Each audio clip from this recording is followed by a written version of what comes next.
আওয়ামী লীগের সাবেক প্রচার ও প্রকাশনা সম্পাদক আব্দুস সোবহান গোলাপের যুক্তরাষ্ট্রের কুইন্সে 9টি ফ্ল্যাট ও বাড়ির সন্ধান পেয়েছে দুর্নীতি দমন কমিশন দুদক। তার বিরুদ্ধে অবৈধ সম্পদ অর্জন এবং 97 কোটি টাকা সন্দেহজনক লেনদেনের অভিযোগে মামলা করেছে প্রতিষ্ঠানটি। এদিকে ঋণের নামে সালমান এফ রহমানের আইএফআইসি ব্যাংক থেকে 2375 কোটি টাকা আত্মসাতের অভিযোগের বিষয়ে ব্যাংকের 4 কর্মকর্তাকে জিজ্ঞাসাবাদ করেছে দুদক। আরও জানাচ্ছেন ফজলে আদিত্য।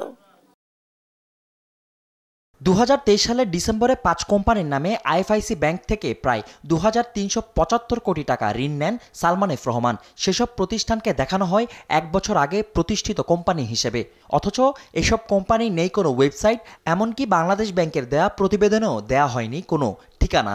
এছাড়া আইএফআইসি ব্যাংক থেকে নাম সর্বস্ব প্রতিষ্ঠানের নামে 7,129 কোটি টাকা আত্মসাতের অভিযোগে অনুসন্ধান তার বিরুদ্ধে চলমান।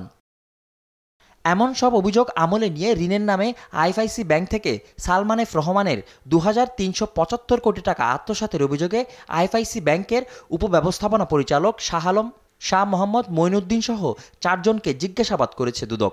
আইএফআইসি ব্যাংক পিএলসি কর্তৃক ভুয়া প্রতিষ্ঠানের নামে ঋণ দেখিয়ে 2375 কোটি টাকা আত্মসাতের অভিযোগে এই অনুসন্ধানটা রয়েছে এবং এই অনুসন্ধান সংক্রান্তে অভিযোগ সংশ্লিষ্ট ব্যক্তিদের মধ্য থেকে 4 জনকে জিজ্ঞাসাবাদের জন্য ডাকা হয়েছে। এদিকে বাংলাদেশ আওয়ামী লীগের সাবেক সংসদ সদস্য আব্দুস সোবহান গোলাপের নামে যুক্তরাষ্ট্রের কুইন্সে 9টি ফ্ল্যাট সহ 68 কোটি টাকার অবৈধ সম্পদ এবং 97 কোটি টাকার অস্বাভাবিক লেনদেনের অভিযোগে মামলা করেছে সংস্থাটি।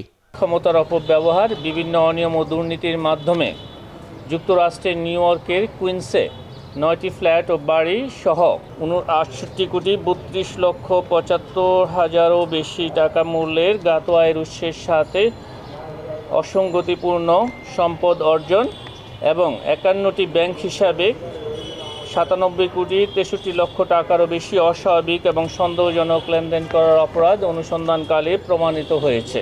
এদিকে দুদকের আবেদনের প্রেক্ষিতে ইসলামিক ব্যাংক থেকে অ্যাসালম গ্রুপ সংশ্লিষ্ট প্রতিষ্ঠানের নামে 1092 কোটি টাকা আত্মসাতের মামলায় 20 জনের দেশ থেকে নিষেধাজ্ঞা দেয় আদালত।